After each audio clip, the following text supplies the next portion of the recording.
As a longtime Spider-Man fan, I had the opportunity to see Spider-Man early, not because I was an important person, but because I was in Europe. So, because I am in Europe, so I got to see it yesterday, July 29th. Some people will see it today when it comes out. Well, it technically comes out on the 31st, but some people can see it today. And I thought, why not give a spoiler-free review on the movie? Um, I don't want to put any spoilers in. I can do a spoiler review in a couple of weeks when it makes more sense, but you know, just talk out my thoughts on this movie. Yeah, so I really liked it. It's weird. I really liked it. I really liked it a lot. I really enjoyed it. Part of the reason why I enjoyed it because I don't go to the movies often, and so going to go see a movie was fun. It was exciting. Going to see this movie, it was great. It left me wanting more of Spider-Man um, as a Spider-Man fan, but I don't know where I would rank it, and I don't know what I would do, like where I would put it in terms of other Spider-Man films in particular. Um, I don't know if it's necessarily my favorite. I don't know. It's a weird feeling. I think this one is the first Spider-Man film in the MCU that feels standalone. Um, that even if he's, you know, with these other huge characters like the Hulk or the Punisher, even if he's with these fan favorites, it's really Spider-Man using his platform to elevate them instead of other superheroes using their platform or other actors using their platform to elevate Spider-Man. Like the first three movies, it was either with Iron Man or with um, Nick Fury or with the previous Spider-Man, and not necessarily Doctor Strange, but like it was a lot of them bringing Spider-Man up and like really bolstering the movie in that way, no matter how much or little they actually played a part in the events of the film. It was more like throwing these names at you in a way, specifically with the first one and Tony Stark in particular. It's like, okay, how does Spider-Man weigh up to Tony Stark? How does Spider-Man bring himself into this world? It felt like he knew where he was and he was the one elevating others. um Even if he was getting outside help, or if these other people were in this movie, it was very much his own. I'm not saying that those other movies weren't his own movies and that Tom Holland didn't own those movies, because that's not true. But this Spider-Man, it was his universe that other people were coming into instead of him coming into this universe of other people. Um, this is his, certainly by the end of it and throughout it, he spent years proving that this is his New York City. And that was a really nice touch, I thought. I thought that the action in this movie was a lot of fun. Um, how things looked, it felt good. For a lot of it, it felt very good, very fun. There will be people who complain about it, but the general consensus, and I kind of agree with it, it's probably the best since the OG Spider-Man movies. And so it was really fun to watch. I really enjoyed that. I think everybody in the movie did a fantastic job with their roles and the gravity of their stories. I think that there weren't many of these, which is a shock, these lighter beats in this film. It's a little bit more serious. Um, the previous Spider-Man films, although they had some weight to it, they were much more comedic than they were serious. This is the other way around. I feel like this is a much more serious film that has some upbeat bits to it, and I think the upbeat bits excelled very well. I think the serious notes felt very serious. My favorite character leaving that film, especially not knowing much about him, is the Punisher. This is, I watched afterwards. I watched the Punisher. This is an aside. I watched the Punisher Marvel special, and that's very dark. this is not a dark of a Punisher. It's a dark Punisher kind of, but it's in a like hard to get kind of way Punisher, not in a, you know, brooding Punisher. This guy, he's been through it a little bit, but he's just being a tough guy. And but he's fun, you know. He's a little bit my way or the highway, and things don't really go his way. But he's a lot of fun to exist in this space, and in the way that he existed, I really liked it. I really like that he's not just two dimensional. He has more to him, or one dimensional really. Um, he has more to him about a person. He's more of a person in this film. Um, you know, uh, the big themes of this film are very dark and about being alone and that kind of you know human connection being important. And this is mirrored greatly in Spider-Man and also in other characters that are in this film. And that's all I'll really say on that. And I think the human connection thing is really important. And you can see that there are pathways to it in the beginning and that it exists. But yeah, and there are characters that are introduced. There are a lot more smaller characters that make this world feel a little bit more whole. Like, for example, the detective, I forget her name, and her kids.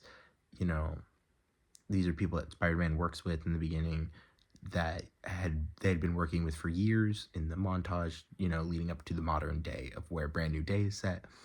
And Spider-Man working with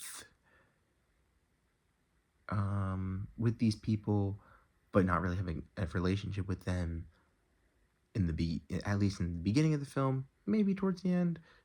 It's up to I don't really want to spoil that much about that, but you know the weight between being Spider-Man and being the balance between being Spider-Man and being Peter Parker was very important in this story, and I think that that's a good thing. Um, we're really exploring Peter, and I think Tom Holland does really well with we're really exploring just Spider-Man, and Tom Holland does well with his acting in this, and it really does it relays well onto the viewer because you know it is a work-life balance question, and you know the what it's like to be alone, what it's like to lose somebody, what it's like to deal with responsibility just as an individual, or have a support system, and why it's important to have a support system. And I think that it was very touching in that sense. um I did see something online that I kind of agree with. This is a completely new point. The marketing team hiding um who Sadie Sink plays, but also just talking about the fact that she's in the movie is kind of weird.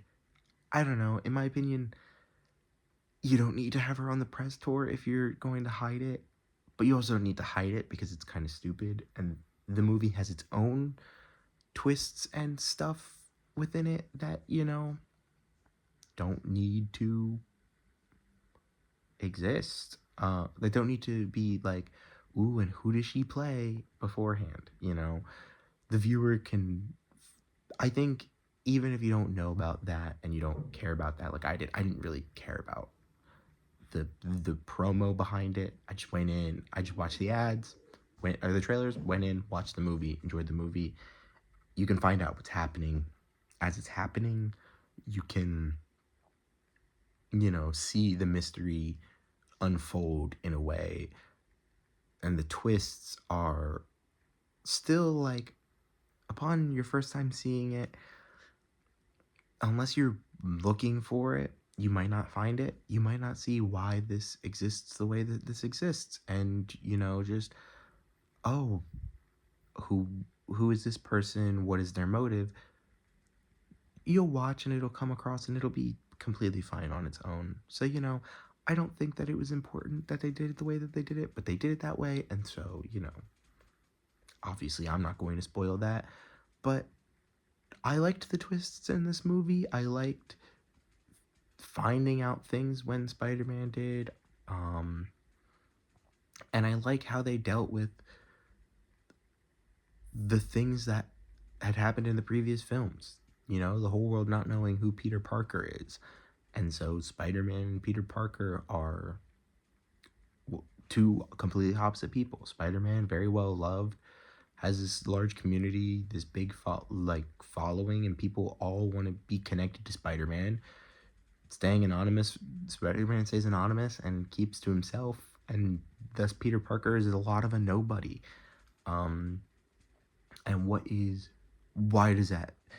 how does that affect Spider-Man? What does that do? Who is Peter Parker? These questions, especially if not Spider-Man. And I think that it's a big switch from the, it's certainly the conflict in the previous Spider-Man films, because throughout, especially in the newest Spider-Man film before this, No Way Home, the whole thing was, Spider-Man has these group of people Peter Parker has these group of people. He has a support group, and everybody knows who he is. And this is the opposite. Peter Parker has nobody, and nobody knows who Peter Parker is. He's just some guy. And so, how does that switch change things? How does the conflict become internal as well as external? I think that was the biggest leap. This was a lot more three-dimensional in terms of conflict. There were villains to tackle, but the big battle ultimately is also an internal struggle, I think. And I think the fact that they nailed both of those things, internal conflict being the acting and the portrayal of these characters, and what the weight of being Peter Parker and the weight of being Spider-Man is affected, is really good. But also the action in this film is fantastic action. All of the stunts, all of the Spider-Man punching bad guys part, it's all very fantastic as well. And I think that's why I really like this film. I think if I had to place it for my own reasons, I just liked the nostalgia bait of Peter Parker and Peter 2 and Peter 3 taking on every previous supervillain that Spider-Man major supervillain that Spider-Man faces in No Way Home, because those guys they're some of my favorite, those are some of my favorite fights, Spider-Man fighting these guys. And hopefully in the future these guys don't necessarily go away, but to provide a bigger conflict, even some form of a Sinister Six would be kind of cool. Spider-Man taking on multiple things at once. I don't know. That is probably my favorite Spider-Man movie, No Way Home. But this one probably could be higher up, could be lower. Time will have to pass, I think, for me to really digest the parts about it that I like, the parts about it that I dislike. I don't really talk about dislikes much because I didn't really have much. It was more so of a it was more so of a my just experience watching it. I still enjoyed it. It's just if it was my theater was hot, so towards the end of the movie I became very antsy because I got really hot. which made the movie feel longer. But I liked the length of the film. I liked what they were doing. I guess the only thing I didn't like is that they were also moments where there were clips of the previous Spider-Man movies, and I was like, it's kind of unnecessary. We all get the point. That like reused clips, not new shots of anything. That those parts I didn't really super care for, but there were new things that were in there from that were in a sense flashbacks, and that's completely fine. And also there was a character that was introduced as a villain at some point in the very beginning, um, as a villain to Spider-Man, and that he had defeated in the past that had not come back, and so it felt just like adding things in there that didn't really super need to be added in there. But that's my thing. Those are my negatives, and they're not much of a negative. And personally, as much as I enjoyed Spider-Man having like, I don't know, a Spider-Man movie where Spider-Man, like these are Spider-Man MCU films, and I feel like we'll never get anything like the Sam Raimi Spider-Man movies, not the third one, but like the first and the second one, where it is Spider-Man relying on his friends, or Peter Parker relying on his friends, but ultimately being on his own in a battle against a threat against New York. I don't know. That's a personal opinion, wanting that, but and knowing I'm not going to get that, but I still really it doesn't dock points on Spider-Man's MCU films or Spider-Man being in the MCU. The last thing I do want to leave with is Spider-Man is so much more powerful in the MCU. He's a sleeper because, as it's shown in this, and you can see it, even when he goes toe to toe with straight up strength, um, like he goes to, like in the previous film, he goes with Doctor Strange, and this one he fights the Hulk.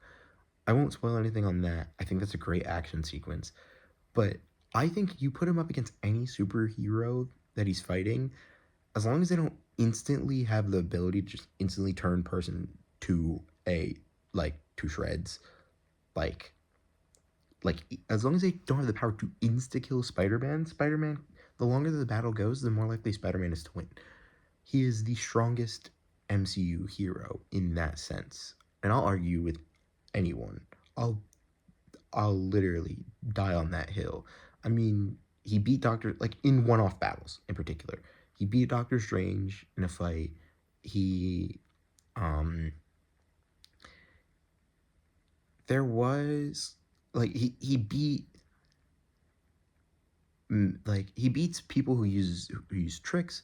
His spider sense is strong. Like his innate powers are not like any simple powers that you would sit there and go, oh, these are the powers that I want. But the way that he uses them, Peter Parker is a genius, and the man part of Spider-Man uses that genius to turn battles on their head. I mean, again, Ant-Man as well in Civil War when he goes giga tall, he he goes toe to toe with any hero and only gets stronger over time.